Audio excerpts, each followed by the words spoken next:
We're ready to begin. Let's open with a word of prayer. Dear God, thank you that we can gather again.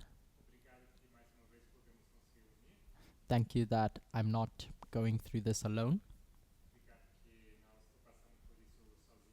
and that we have several minds trying to unlock this puzzle together.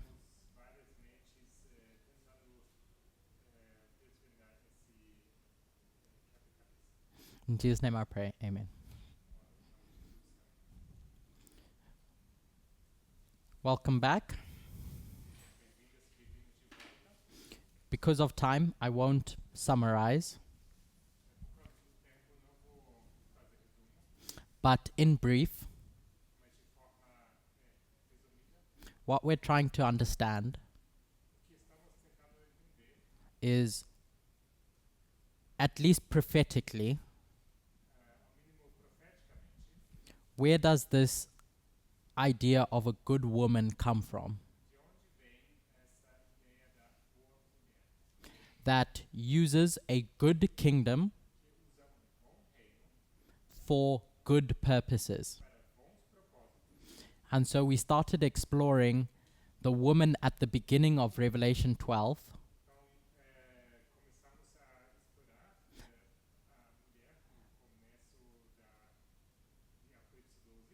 by comparing and contrasting the symbology of the moon and the sun.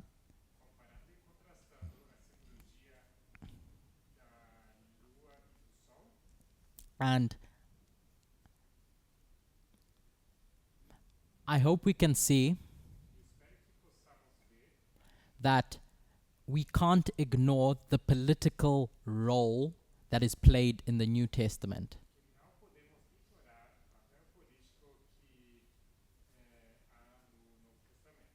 by Rome. Rome is going to do a good job until it doesn't.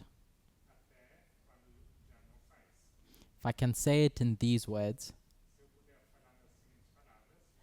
when it's a lamb, it protects the people, and then it becomes a dragon that's going to persecute the people. But while it is good and protecting the people,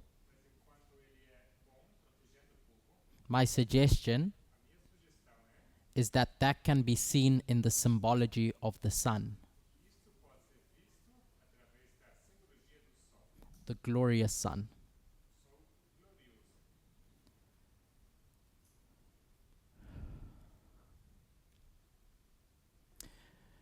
So if we have that in mind, when we start exploring the woman now of Revelation 12,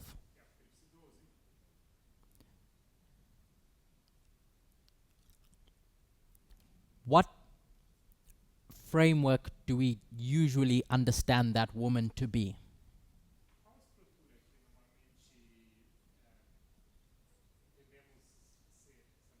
So, pre our conversation today, in your minds, who was that woman of Revelation 12?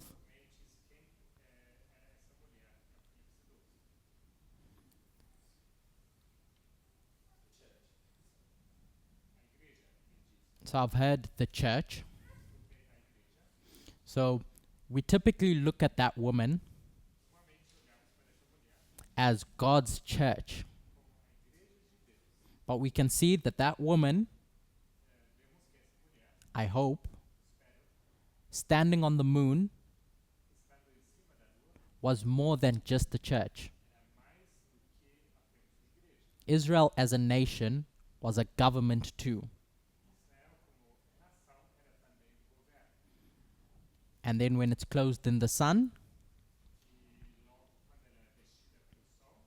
we can, by comparing and contrasting, see that that woman must have a political element as well.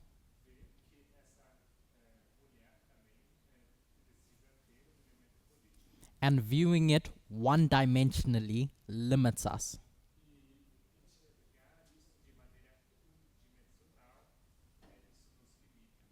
So, what happens after these verses? How does the story progress?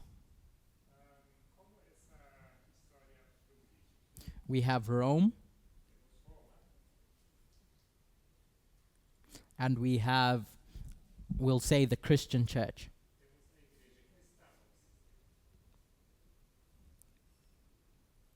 The Christian church is going to spread the gospel,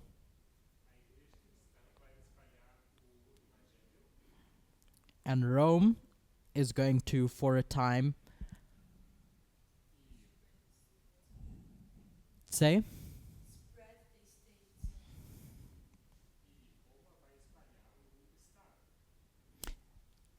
I like what Lara said, but I'm going to reframe it. Protect the people by, and hopefully spread that idea of good politics.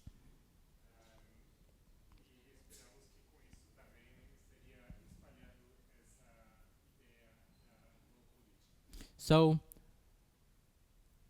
we get to verse 3, and now it's going to talk about a great red dragon.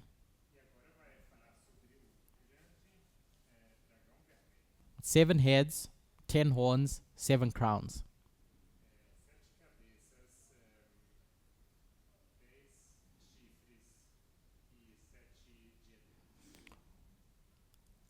If we move away from Satan, applying it as Satan,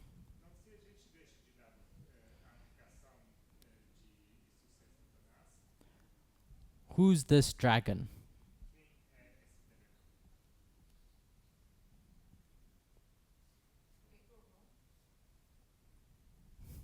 One step back.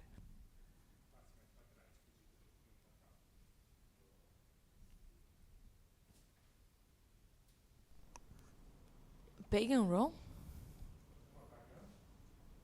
But It- they were not good? So, Revelation 12:13.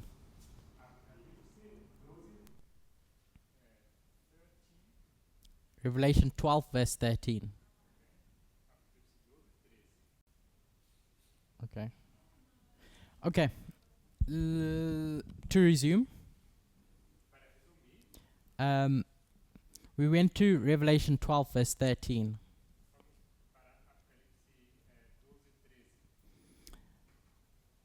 Again, in Elder Terry's previous studies, she discussed the work that Rome did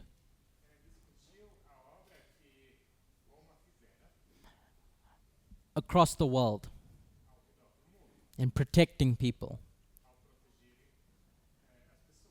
But something happens. That government is going to transform. And we read what that transformed government ends up doing.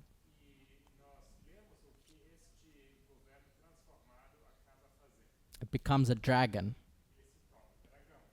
And now that dragon starts persecuting the people.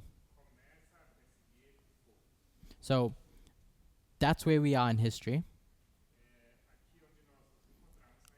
Under Rome. So without reading the verses,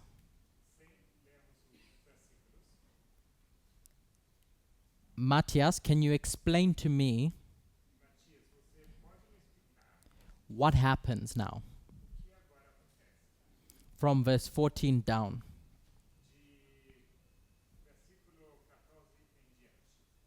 Where it talks about the woman being given wings, etc., if you're familiar with those passages.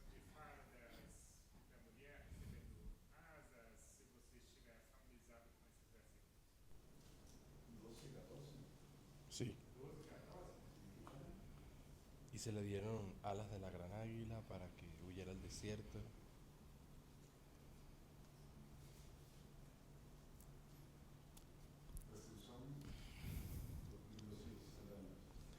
He said persecution and 1260.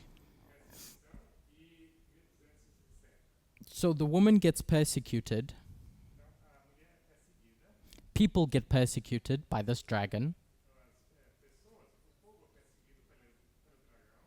And that woman is sent to the wilderness. Why is it sent to the wilderness? Pedro? It's given two wings as a great eagle. It says to be nourished.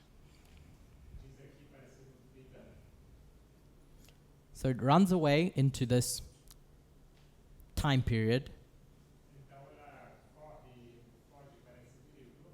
And it's meant to be nourished for 1260 years. This dragon is chasing this woman, persecuting people. And so what happens in verse 16?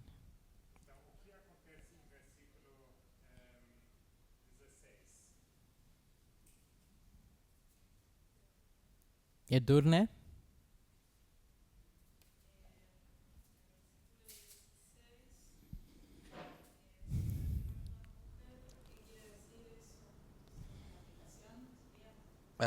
It says that the earth helped the woman. Are you asking me what the application is? So we have the earth is going to help the woman from persecution.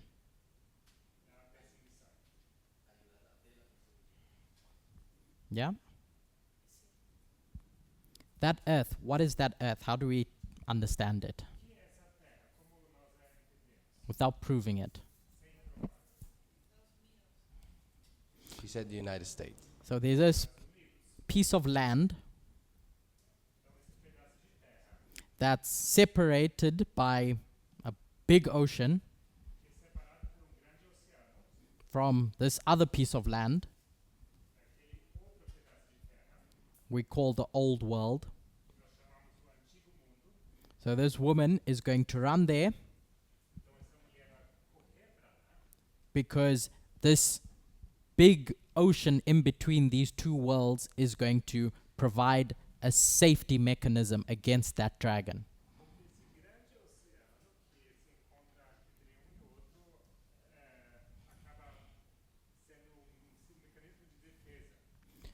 Where can we mark this taking place? So we're stepping away from symbology to real life now. Historically, and based on Ellen White's writings, what's happening in that history?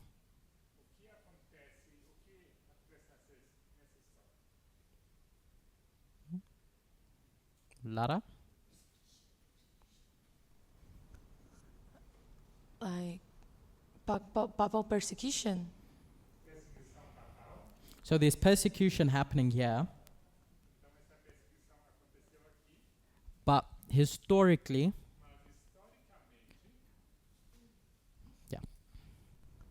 Like Protestants flew to New World, to USA.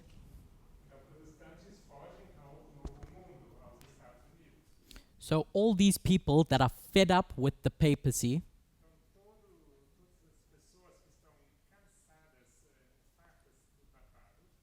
limiting liberty of conscience, flee to the new world.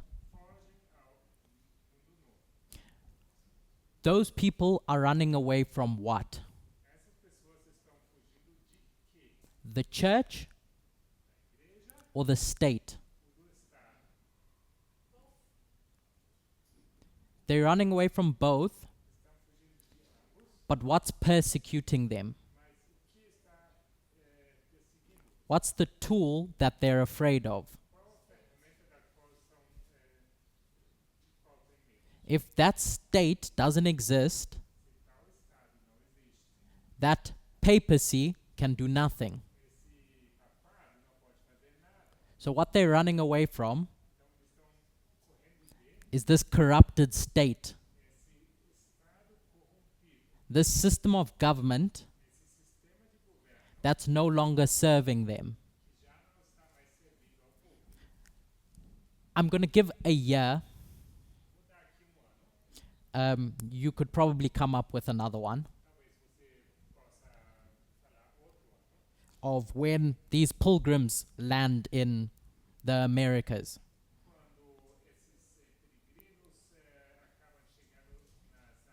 Specifically the land we call today the United States of America.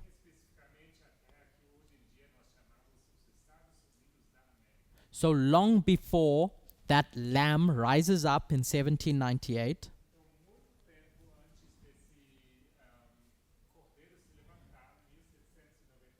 you have these people seeking safety. And they find that safety in the land. For all these years, they're safe. But what do they recognize that as society grows? As more people come,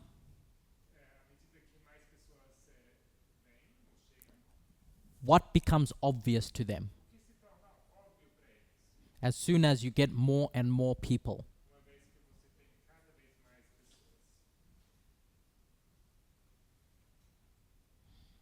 Mika? You need a state or a government. You need a way to organize everyone. Because you can't just let people do things of their own volition.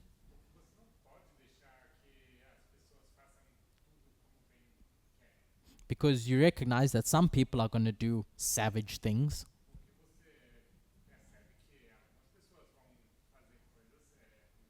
And some people just want to live peacefully.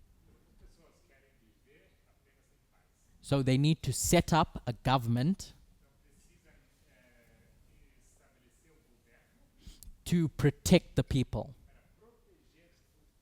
So this woman has fled to the earth before 1798 and goes about a mission to create that system that's going to protect the people. And in 1798, that woman, which is not just the church, because the church cannot create a state, it's just people with a common goal.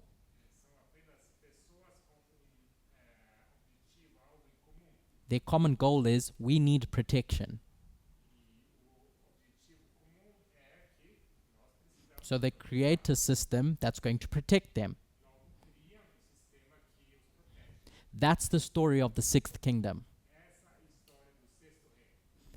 Of how it's created and where it comes from. This good woman creates it, and then good women are going to ride it or use it. The key takeaway from the second half of the last study and what we've just discussed now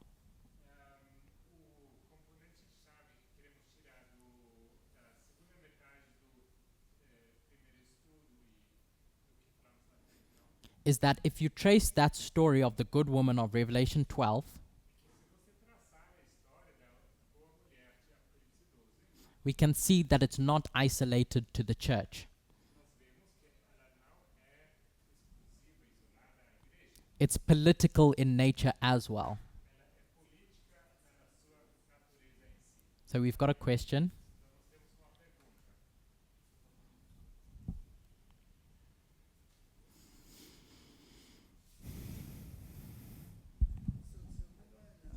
In Revelation 12, it's not only the church who fled from the old world to the new, but it's also the people, the nation. Do I understand well? So amongst all those migrants running away from persecution, there were a mix of people who had certain religious beliefs,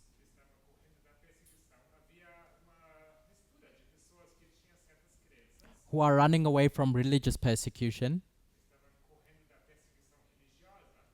but at its core, there were people who fundamentally disagreed with how the kingdoms operated.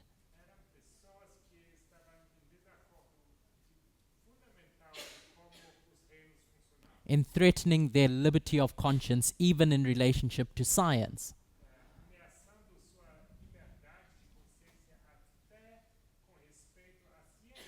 So those pilgrims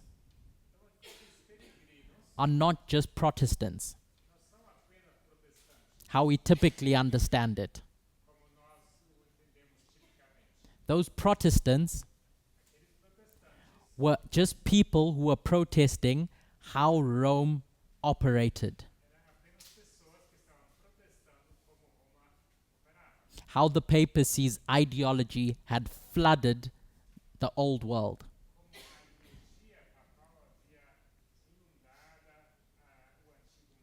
The church was just one aspect of life that the papacy affected.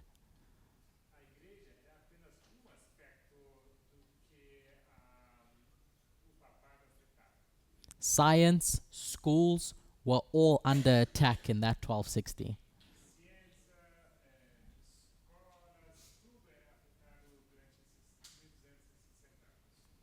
I hope that answers the questioner's question. So, the simple answer, in my opinion,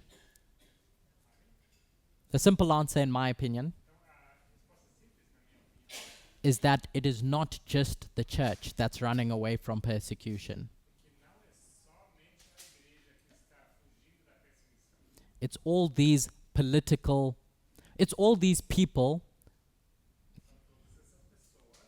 who are protesting the way the government is operating, which is what a Protestant is.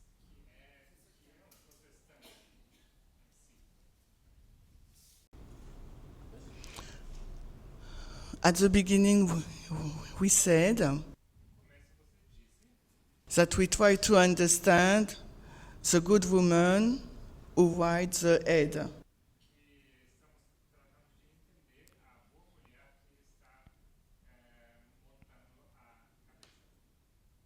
or the throne in Revelation 17.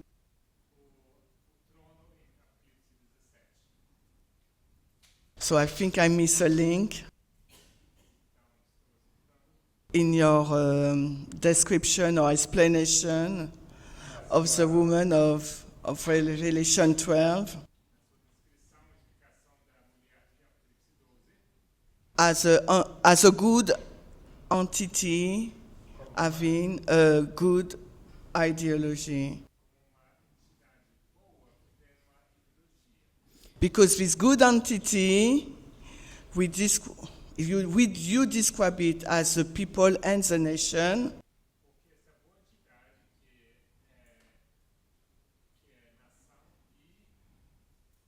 So does it mean that the people and the church will ride the good king or the throne in Revelation 17? Because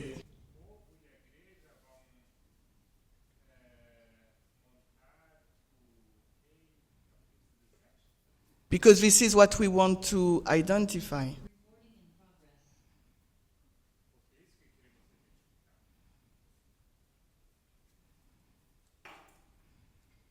Is everything okay?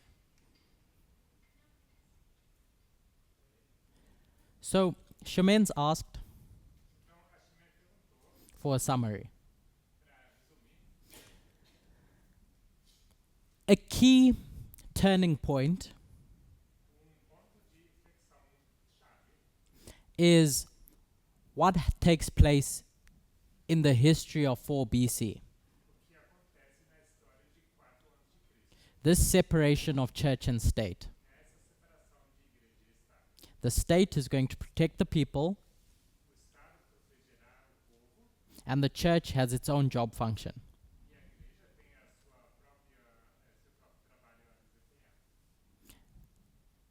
Rome is going to fulfill that duty, or at least it's supposed to,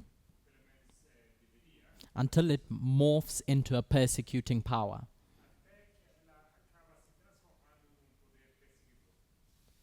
The church has its own job function,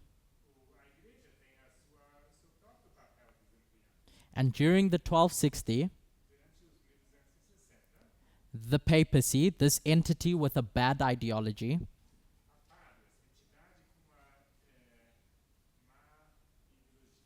is going to affect several aspects of life in society. The church is just one of them. How people learn and think in schools is another.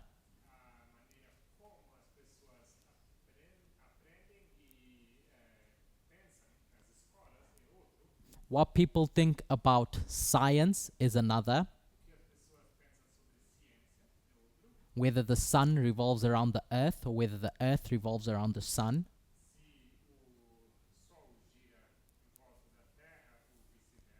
And so people in the old world get fed up of the papacy restricting their liberty of conscience to think.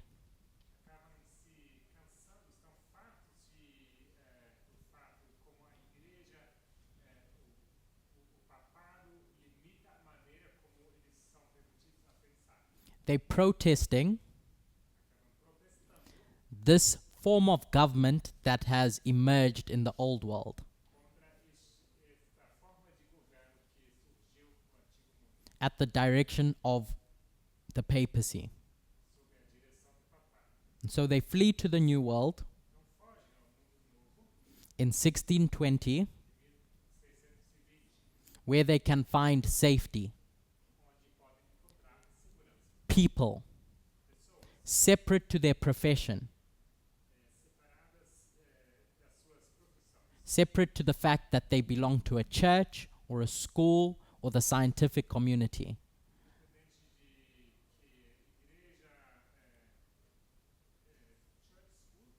Or the scientific community. They're just people who want to live their life. Hence why in amongst all of that you have deists.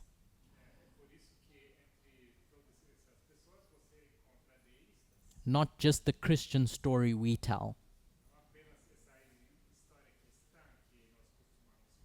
So, amidst this time period from 1620 to 1798,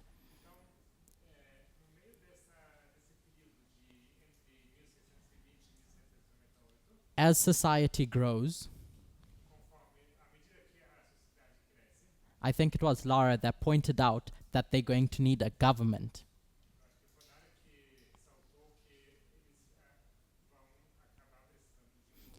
And so people, separate to their profession, create a political system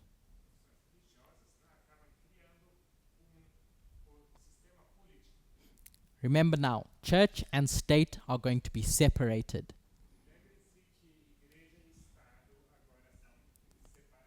So this story we tell of the church from 1798 onwards, Philadelphia,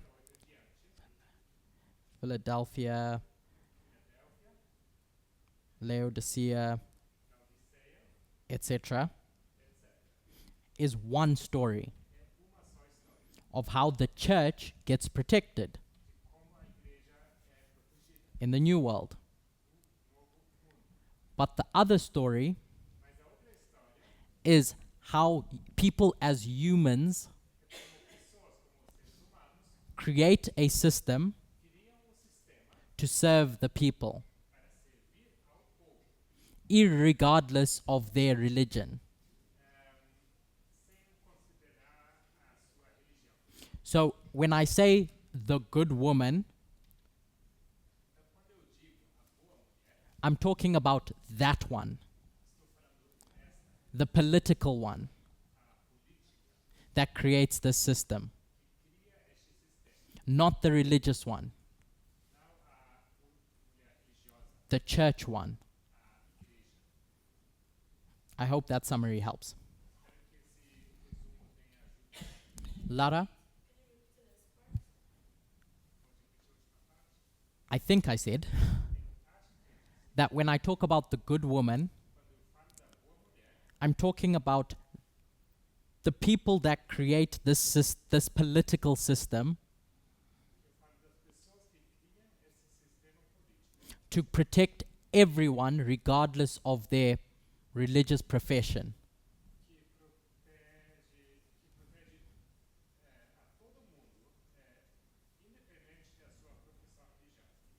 I wanted to go through all of this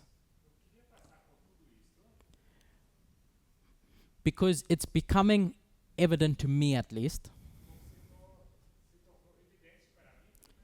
that we need to be clear about the difference between the sixth and the seventh kingdom.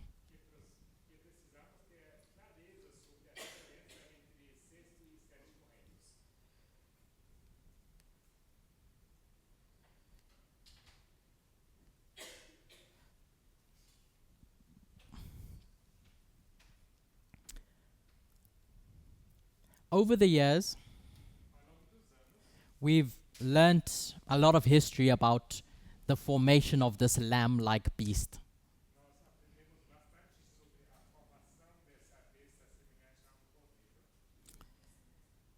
In 1798, that begins to rise. So these people that create this system, in their minds, what are they diametrically opposed to?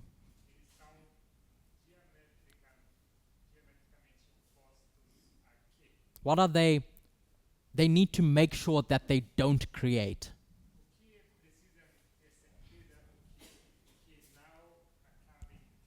When they create this throne that is the sixth kingdom. They have the history of the previous five.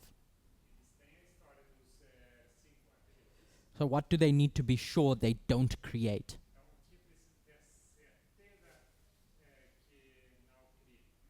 Matty?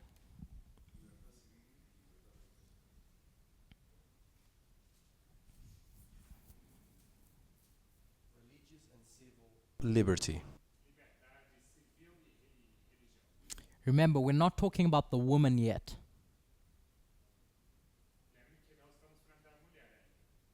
We're talking about the throne, the government. Gabriel?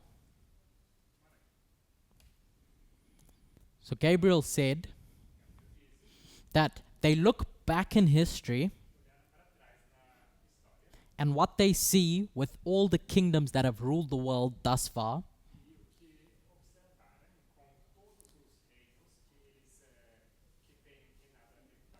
is that this monarchy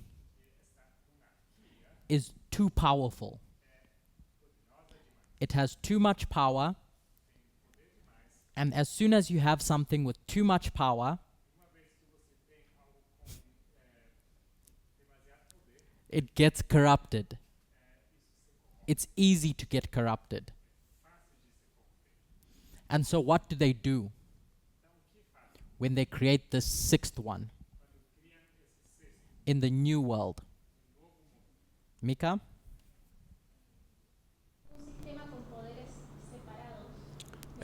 A system of separation of powers. So they recognize that this throne, this seat of power,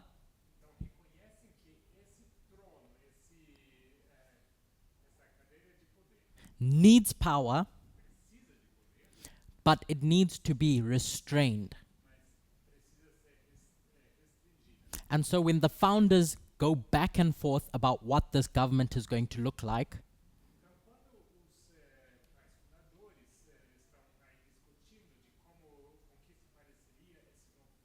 they come up with what we call today federalism.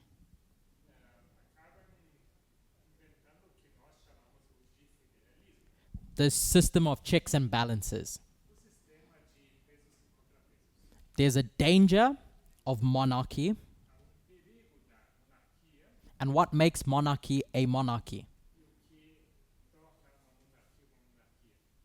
Mika?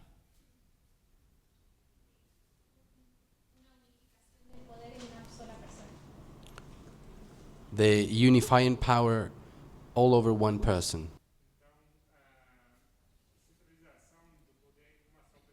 Take away the person, because we're talking about institutions. So would it be fair to say the consolidation of power in one singular institution?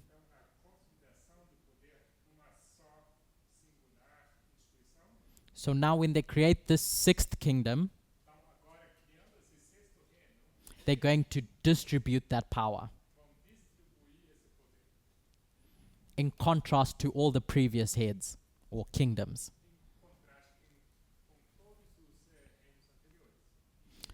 So we're in 1798. This throne is pretty restrained because there's all these different agencies or functions of government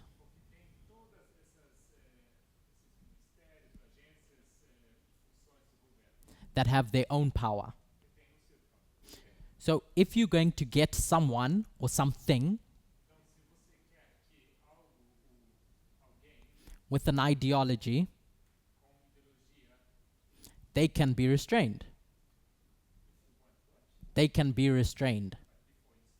If you're going to get someone or something with an ideology,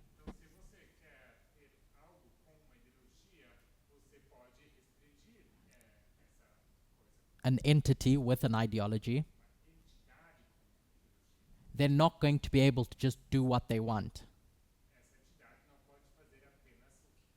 They're going to have to play the game that that throne has set up.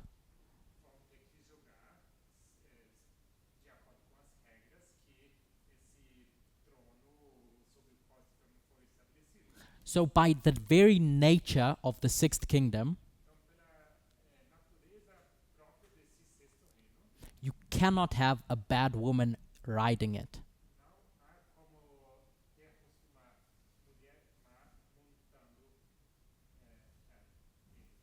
Because there are so many protections in place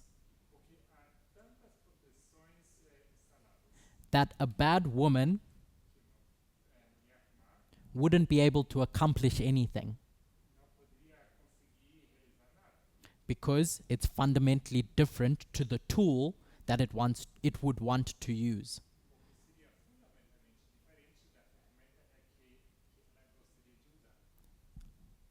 I'll take a break. Does that make sense? Are there any questions about that? Pedro? So I have a question about the nature, the double identity of the woman. I have a question about the double. Yeah. You've taken us through steps to understand that the woman isn't actually just a church.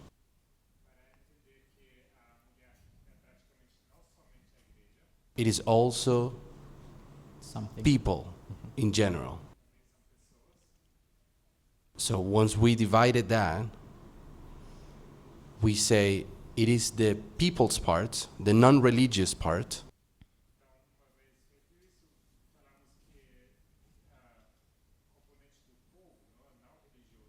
This is the one thing that created the sixth kingdom, the sixth throne. So it was never the religious part that was riding the sixth beast.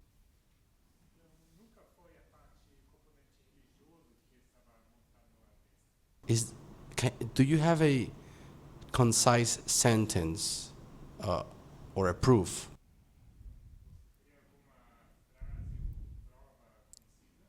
that makes it easy for me to remember? How can I say the woman is the religious part, but also the non-religious part?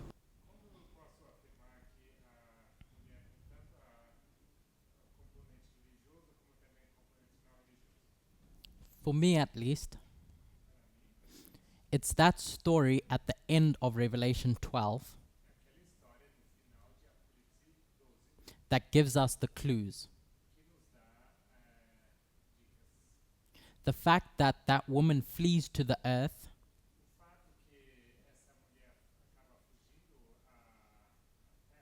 long before 1798 and finds protection there, just as people, those people create a society, and that society creates a government. A government by the people, of the people, and for the people, regardless of their religious background.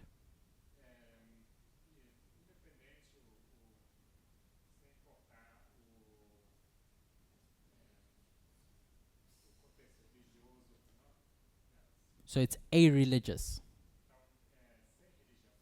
So we know it's not church doing that. Because if it was church, the church's agenda is biased.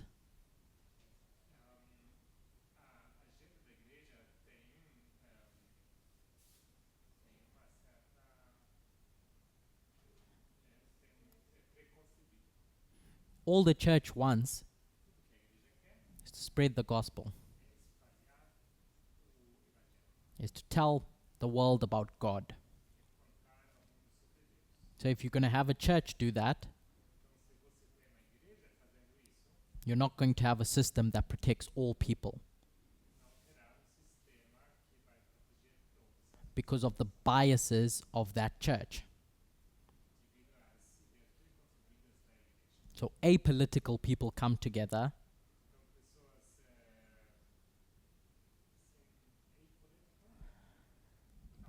Yeah. A-religious, sorry. Come together to create this system. We know that historically. George Washington was a deist. And a lot of those founders didn't believe in God. So just historically we know that to be true.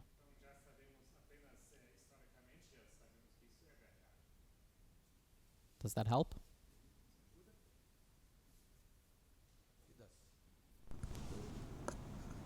It does.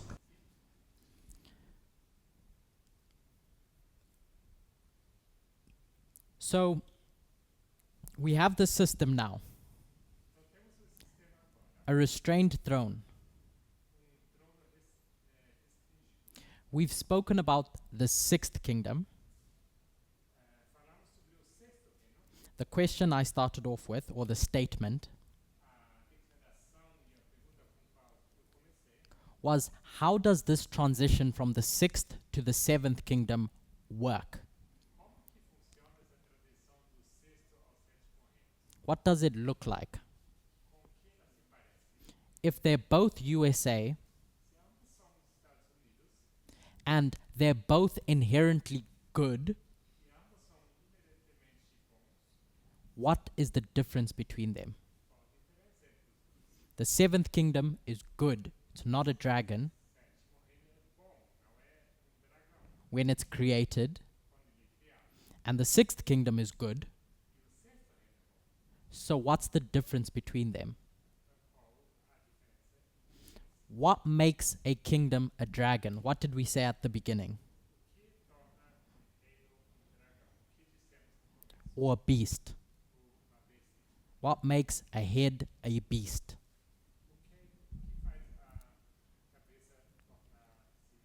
Lara? Wait, when they have the ideology of the woman. So before it has the ideology of a woman, of the bad woman, it's just a head. It's a kingdom. The seventh kingdom. Before it becomes a dragon, it's just a kingdom.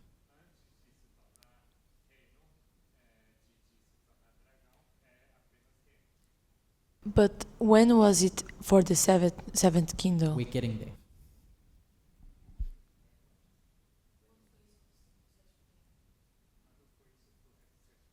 So before we start trying to figure out when that seventh kingdom exists,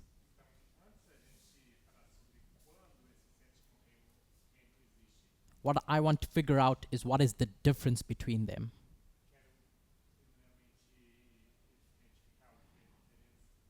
Between the sixth and the seventh, and we can't say the relationship with the woman.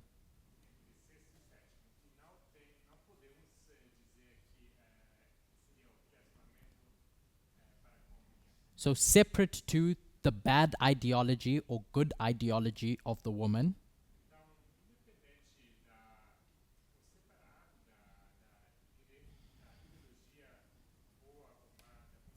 if we were to put the sixth kingdom in a box and put the seventh kingdom in a box, whether it's a good woman or a bad woman,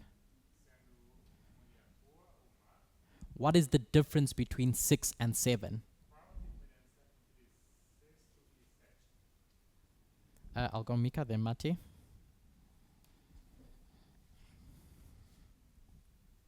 You need an erosion, a delusion. You can understand me? We said before, one of the most important characteristics of the sixth kingdom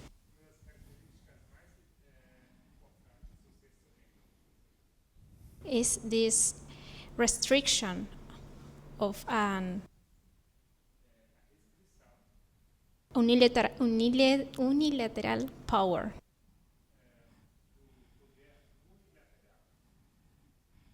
So if you lost these restrictions,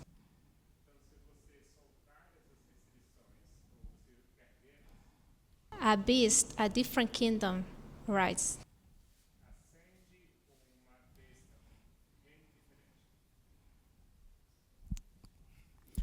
So what Michaela's pointed out is that all these heads have power inherent. What makes the sixth different is the restraints that are placed upon that power. I want to use a parable to explain how this operates. it may or may not be helpful. So, there's a person called Theseus. Theseus is going to create a ship. It's called the ship of Theseus. And it's made up of several planks.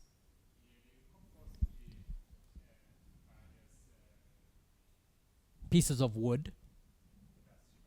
Various parts. So in year 0, that's your ship.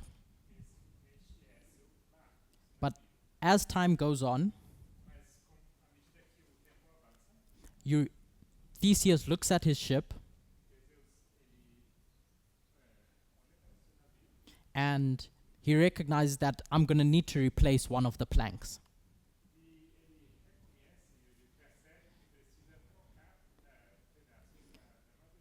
So after year 1, after 1 year, one of those planks is replaced. And time goes on.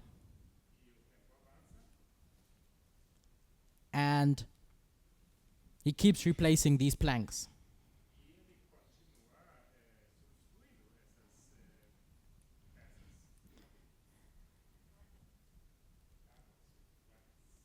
After, let's just say, 32 years,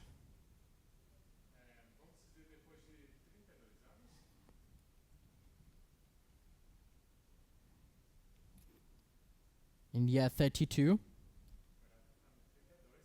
all the original planks have been replaced. All the original parts have been replaced. The question is, at this point, at the end, once all these original parts have been replaced,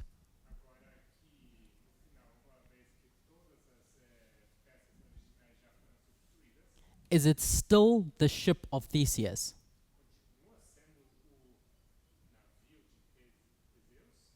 Or is it a different thing? Because all those parts have been replaced as time went on.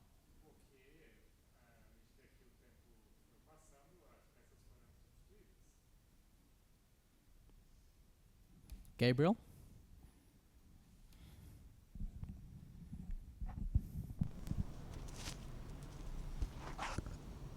I think that's exactly what happens with our human body, and we continue to be ourselves.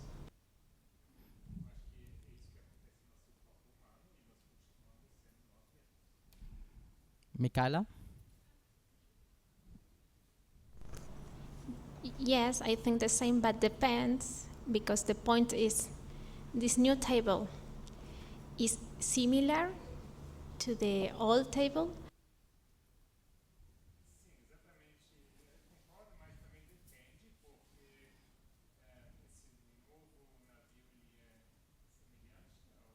Because if it's building with other material or other shape,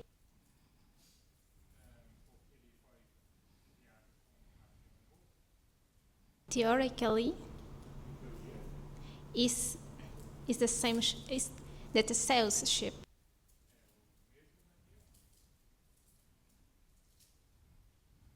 But maybe we can recognize because it's super different now. So, to Michaela and Gabriel, what happens now when these planks that were taken off the original ship are now going to be used to build another ship?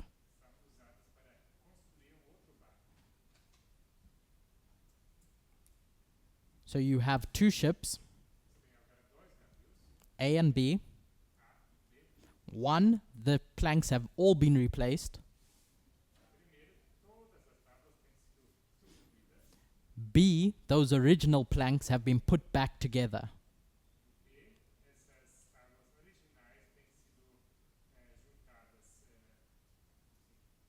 which one is the ship of Theseus?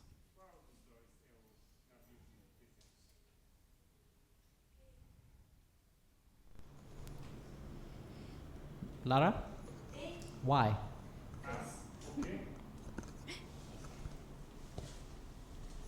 I don't know who's is the owner of the ship B. So this is just have one boat. Is A.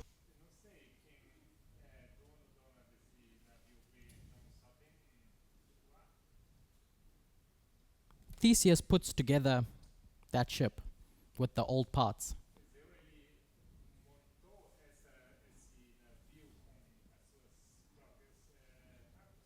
So both of them. Mika? Okay, in I understand that Mhm. because in title both ships are from Theseus.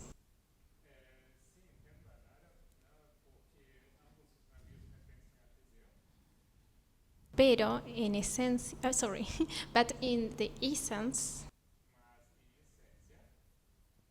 the real Theseus ships is the B option.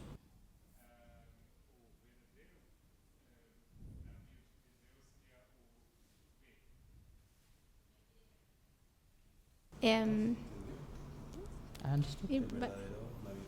no, for my translator. In my understanding about the essence of the ship,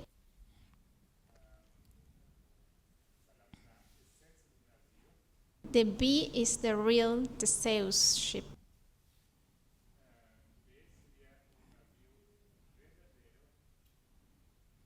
But for the people, you can't this struggle with two ships with the title of Theseus owner.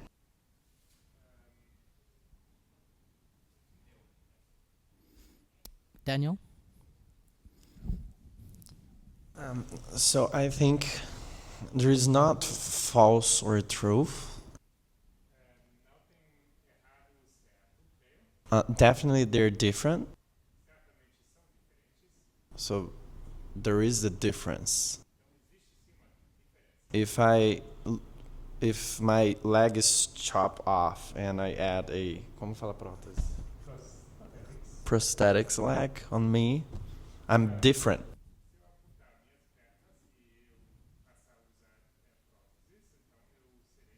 It's different, but it's still me.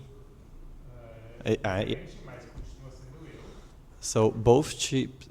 So you asked who? You asked what sheep belongs to Theseus, right?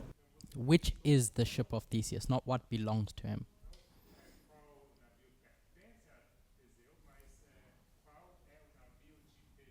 Which is this ship here?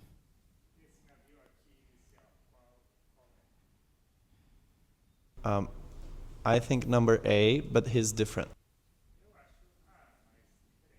Because everything can change. Yeah.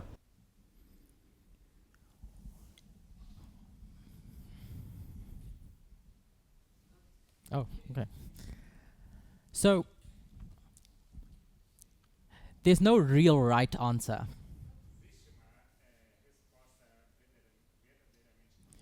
Because it depends on what perspective you're looking at the problem. Are you looking at it from a material perspective? Or I think the term Lara or Michaela used was the essence of the thing.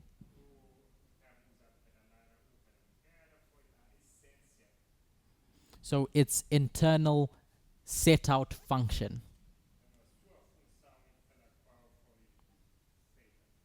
So if you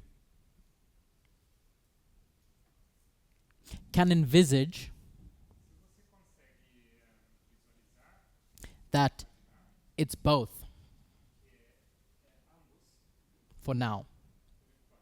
It's the same, but it's also different. So by the time you get to the end here, in essence, it's the same, But materially, functionally, it's different. Does the same thing in a different way because its parts have been replaced. So, last week, in your own time,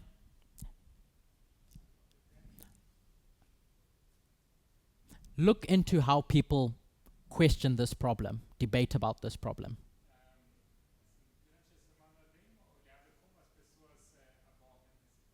And then re-look at what we are about to discuss.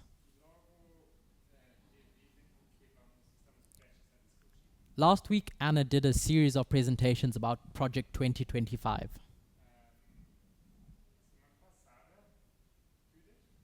Anna.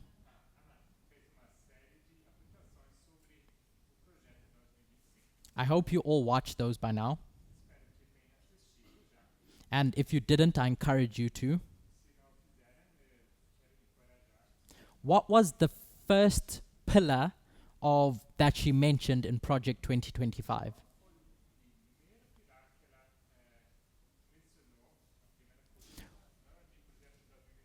If we were to summarize or encapsulate what its purpose is,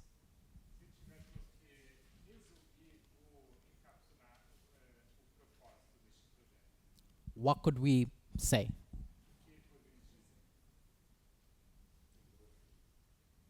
Mati?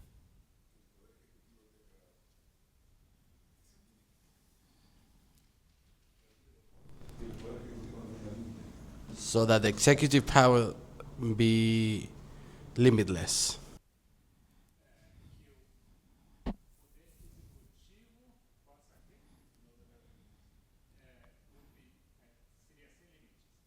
So there's this plan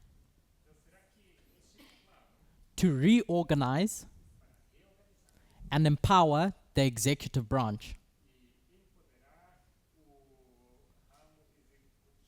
Lara?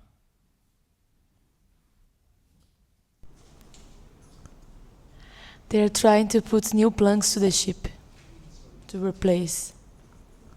Say that again? They're trying to replace the planks of the ship. So, if we were to think back at our parable, that ship is the throne. That throne had very specific parts. But over time, those parts are going to be replaced.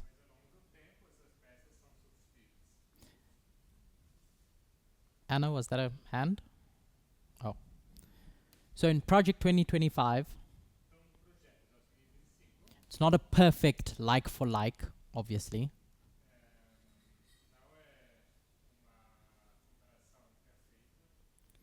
But what I want to take from that is that there's a work done to change this thing that was originally created.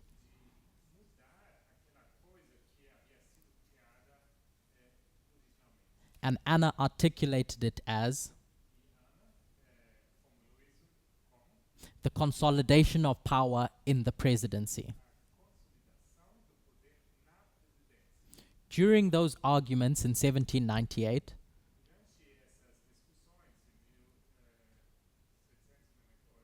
one of the articles that was penned in the Constitution,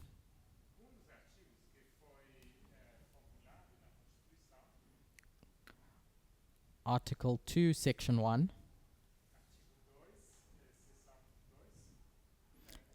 is the executive power shall be vested in a president of the United States of America.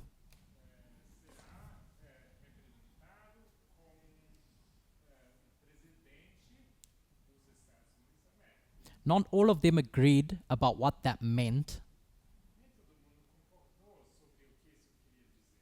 What power should the president have? How much of the executive branch does the president have say over?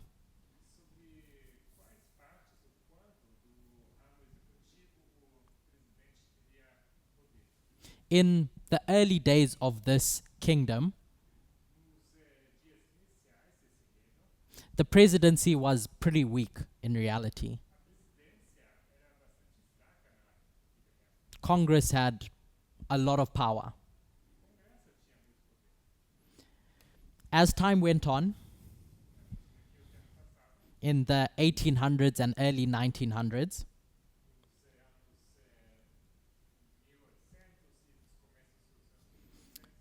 what we term today as the administrative state grew,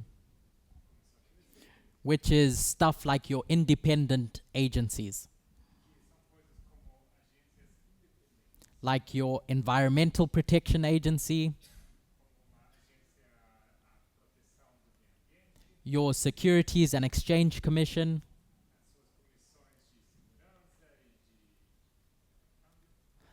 or your Federal Communications Commission, your FCC. All these agencies were created in the executive branch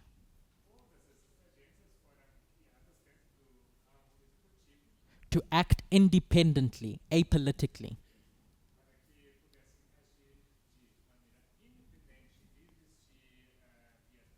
So Congress would shield and isolate those agencies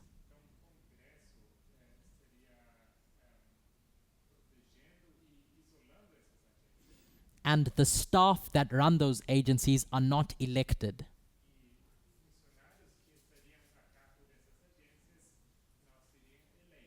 It's run like a company where you get technical expertise to run those agencies.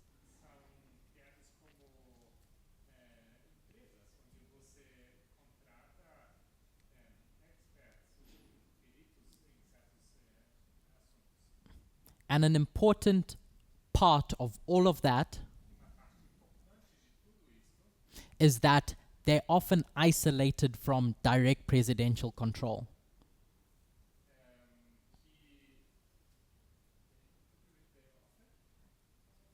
They are often isolated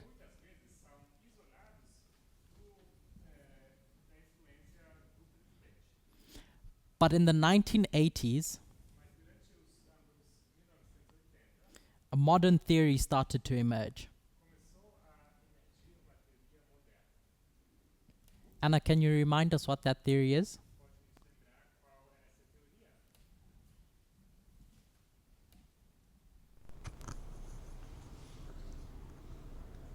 It's the theory of unitary executive.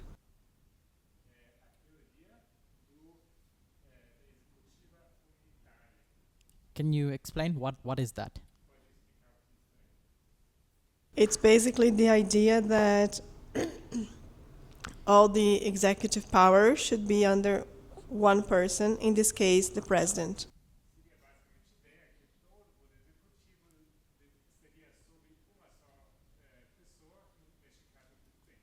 So under the Reagan administration,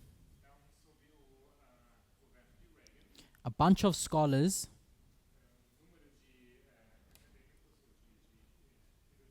look back at this article and interpret it through the lens of the president having full power.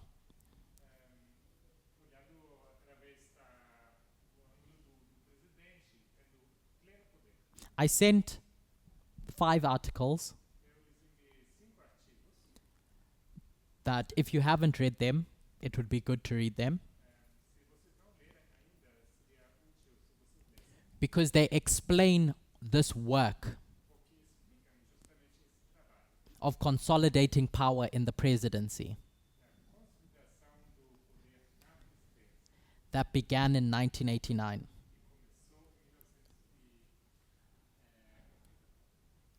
I'm saying 1989 because I have a bias. But that history. And then it talks about Dick Cheney and how years after his administration with George Bush,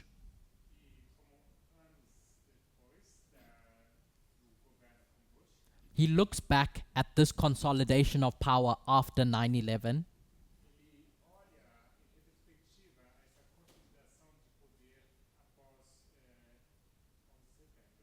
and he looks back at it in, I'll use the term regret, because he sees that that executive expansion just grew too big.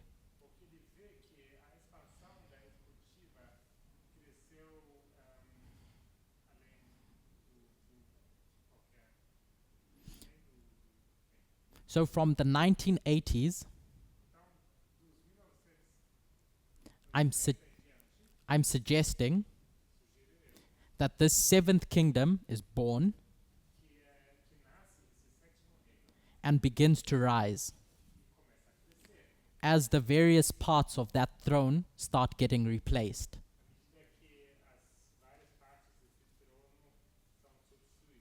In 2001, a turning point occurs because the king of the north starts replacing the planks to consolidate power. There's a crisis, of course, and when you have a crisis, when the country was created, they allowed it, we'll say, that the president gets all this power to deal with the crisis. But what happens with human beings once they taste power? They like it. And they don't give it back. And so that power begins to grow and grow in that throne. And all these good presidents, none of them revert those actions.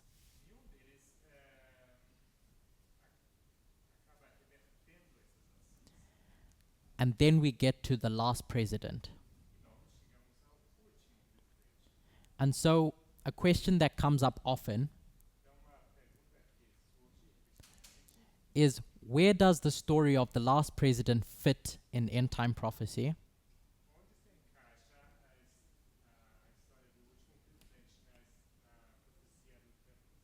With regards to Donald Trump, is Donald Trump's term 1 the bad woman?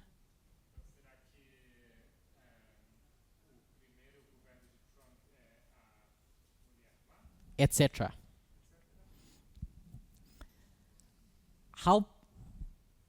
So we have the last president study.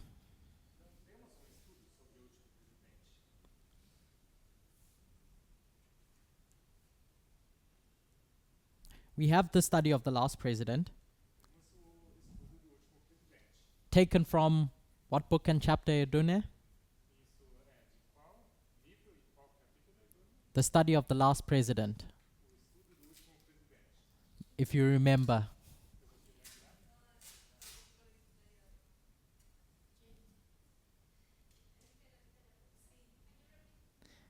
So, we have the study of the last president from 2016. I repeated it at the end of last year. Oh, okay.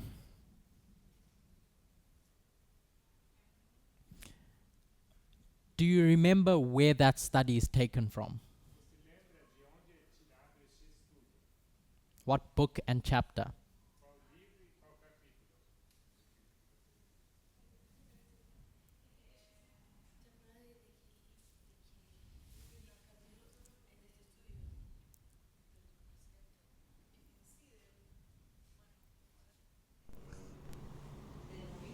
Mm-hmm.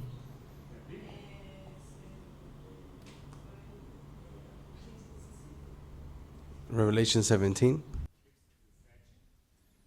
So not Revelation 17. Does anyone want to jump in?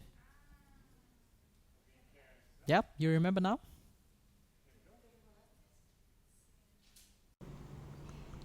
She doesn't remember. Okay, that's fine. Who remembers? What book and chapter? So Carolina said online Daniel 11. We're not going to go through that study now. But I'll just lay it out. The fact that in 1989, you have George Bush, and it says 3 kings are going to follow George Bush: Clinton, George Bush Jr., Obama, and the 4th is going to be far richer, and we applied that to Trump.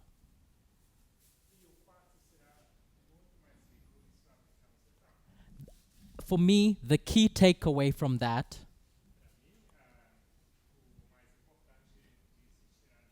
Barbara, which kingdom is Trump the last president of?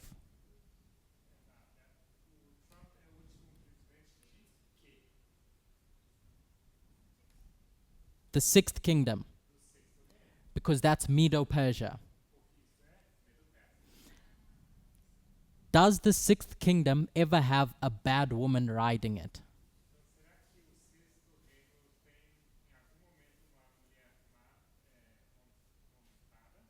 Barbara? No, No. Why? because it's a good kingdom. It's a good kingdom. And what we said a few moments ago was that by nature it can't.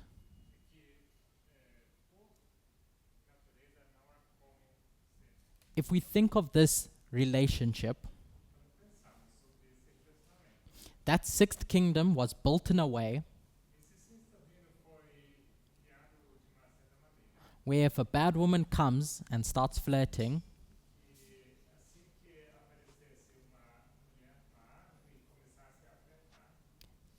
its ideology is so diametrically opposed to that of a bad woman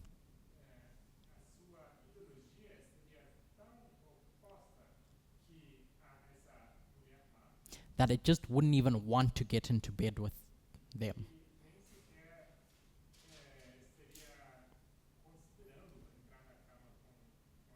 So in 1798, that bad woman tries,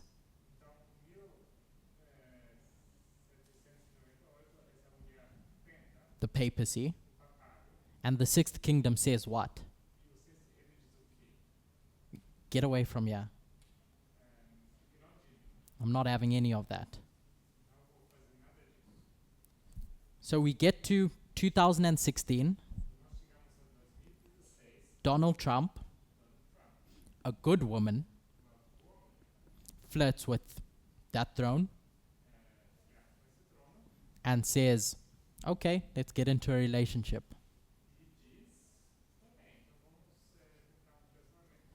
What does Trump's first presidency do to that kingdom?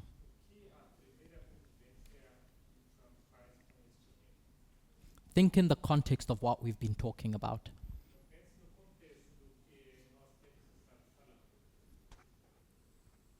What does Trump spend his first term doing?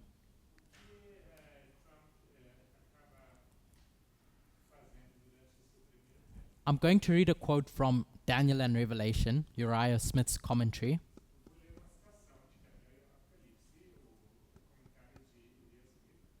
I've sent it to the translators.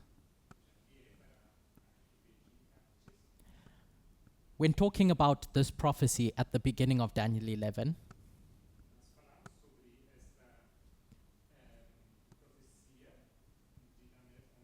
Uriah Smith says the following. The 4th king from Cyrus was Xerxes. more famous for his riches than his generalship, and conspicuous in history for the magnificent campaign he organized against Greece and his utter failure in that enterprise.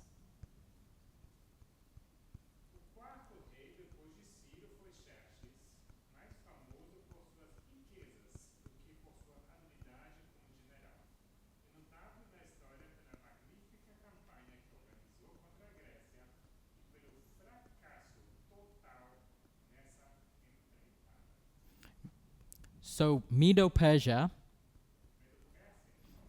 just couldn't go to war with Greece.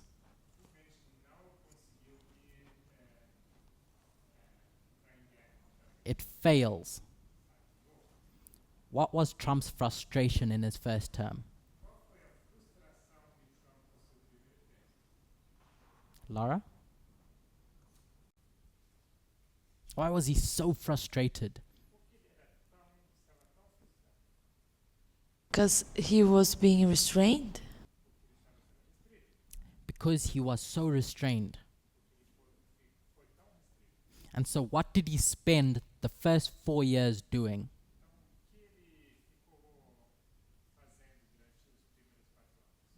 Gabriel.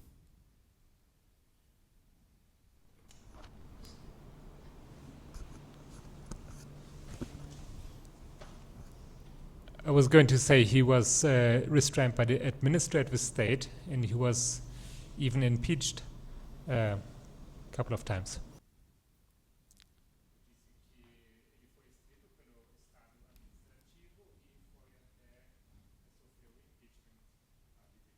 So he spends all this time changing the throne,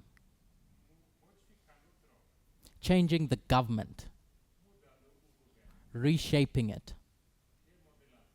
So by the time you get to the end of his presidency, that sixth kingdom doesn't look like the sixth kingdom that was created. You have a different ship with a lot more power. Very different to the sixth, but underlying the same.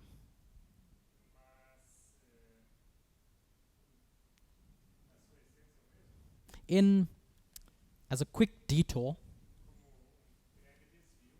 in Acts 27, what do we say happens between 2021 and the Sunday Law?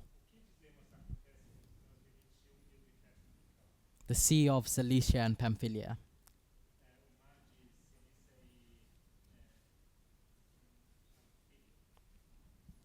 What takes place in this dispensation? Mika? So there's a ship, the leadership, if we can call it that. One is falling, and one comes to power. This new kingdom is set up in 2021 in power.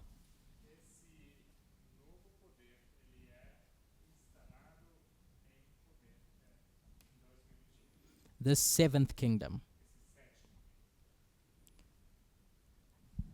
So when Biden steps into office,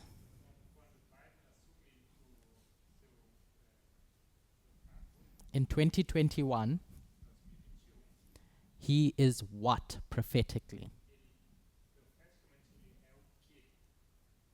Because now this throne is in power,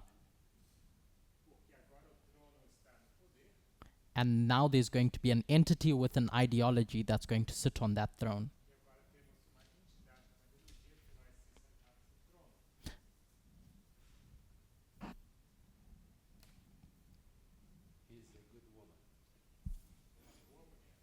So He's a good woman. Pedro said he's a good woman who's going to use that powerful throne, this seventh kingdom,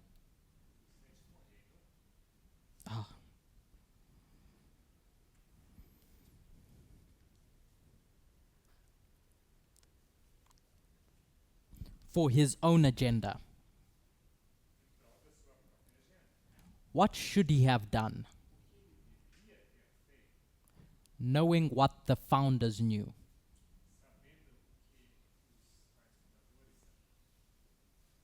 Pedro, Lara.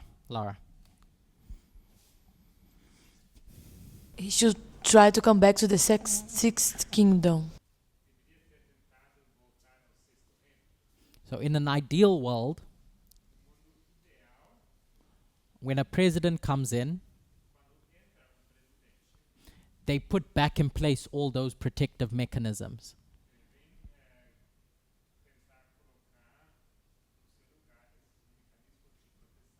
But it's useful to use what's there.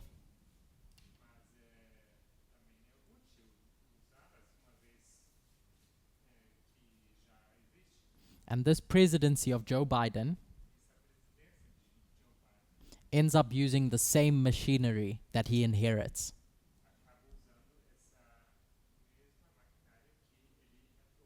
That doesn't make him bad because he has a good ideology, prophetically. This throne, by the time we get to the Sunday law, now when a bad woman flirts with it,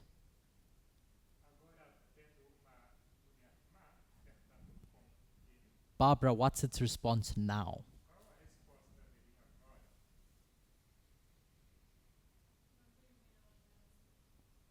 So we spoke about the sixth kingdom and what happens when a bad woman flirts with it.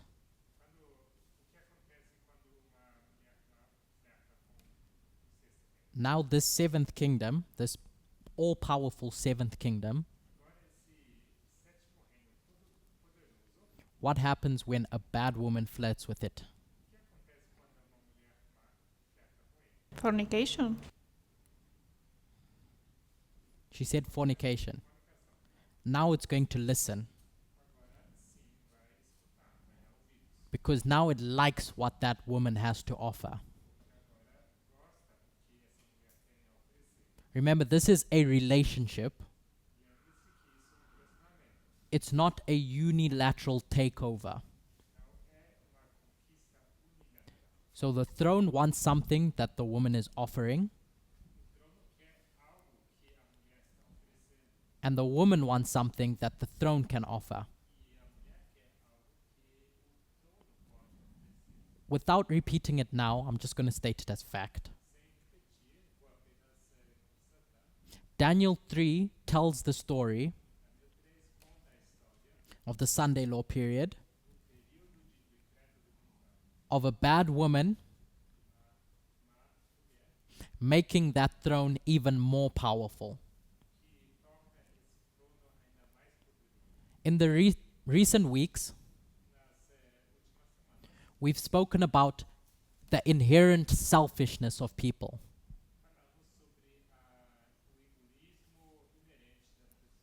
We want what we like.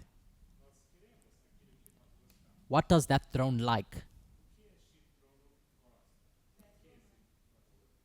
In and of itself, what does it like about itself? That throne likes power.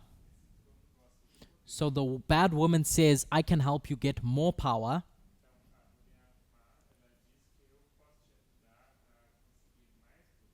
If you give me access to the power I can get for you.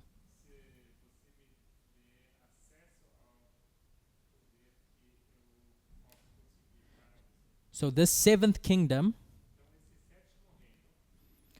was good. It was just a kingdom. But now it's going to, we'll say, make a deal with the devil. And that's that story of adultery or fornication.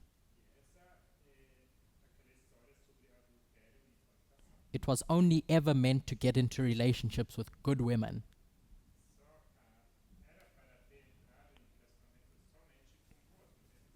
But from the Sunday law going forward, it's a dragon.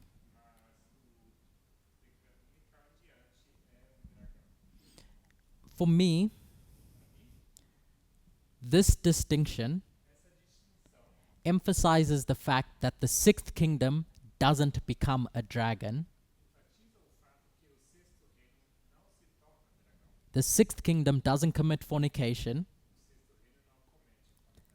The seventh goes from being a lamb into a dragon. Pre and post Sunday law. And Joe Biden's prophetic role, sometimes the term compromiser has been used.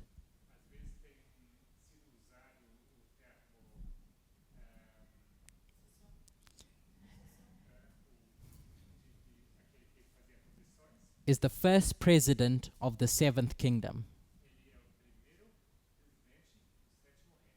after we had the last president of the sixth.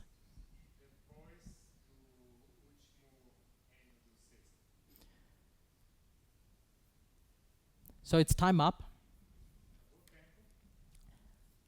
but I'm going to ask for 5 minutes.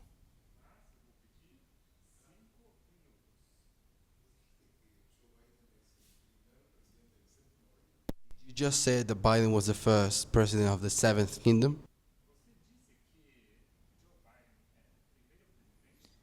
That's what I tried explaining. Bearing in mind that the seventh kingdom is good when it comes to power. It is not a beast yet.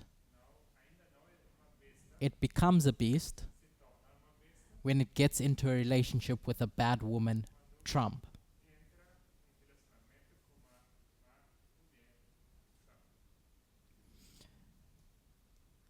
Yesterday, Elder Parminder spoke about vulnerability and sex. I made some comments during the class, and someone pointed out that my comments during Parminder's study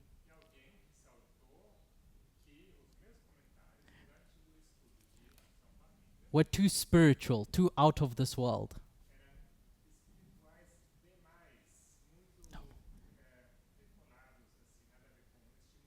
They weren't planted here on earth. In my defense, as a student of prophecy, in your defense as students of prophecy, that's our job. To take a parable of human relationships and how they function, learn something that will benefit us as people, sure, but see how we can use those things to understand end-time prophecy.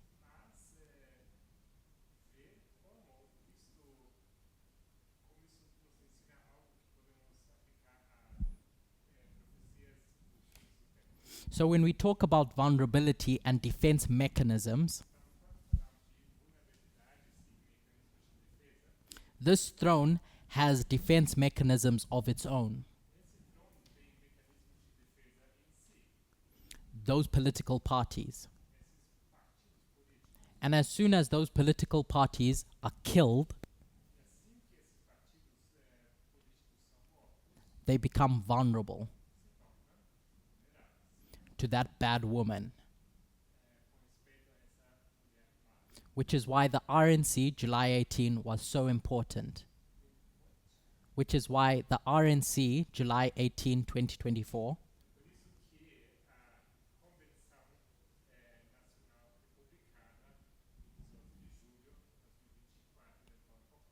because it's a story about the exposure of this throne and it becoming vulnerable to this bad woman.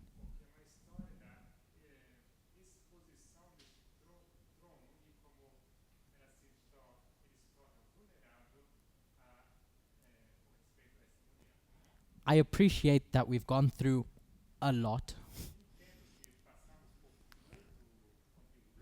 But over the next few weeks, I hope to go through this a bit slower.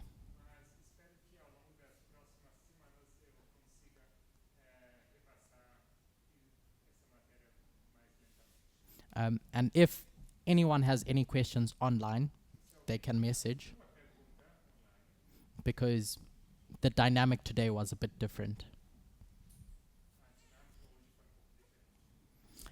Let's close with a word of prayer. One last question from Laura, or comment. But the throne wanted to be vulnerable and be exposed to this woman.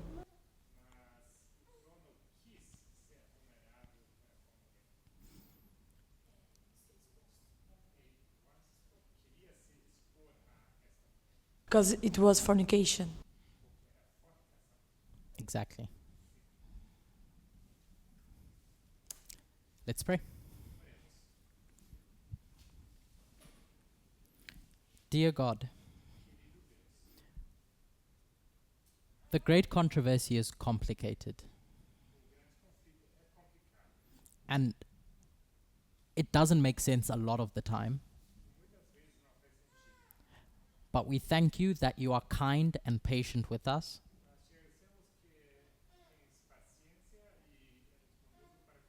And you give us tools in our human nature to understand it.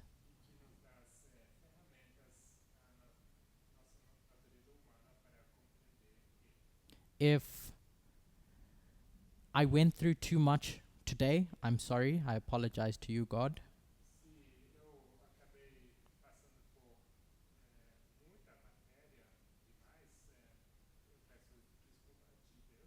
But I pray that as a group we can walk together a bit more slowly going forward.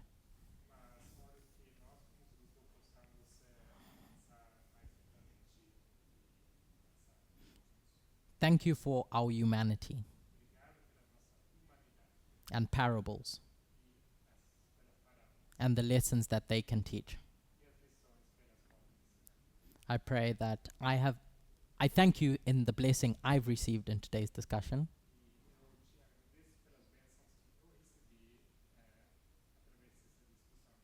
And I thank you for the rest of the Sabbath that we can enjoy as a group. This is my prayer in Jesus' name. Amen.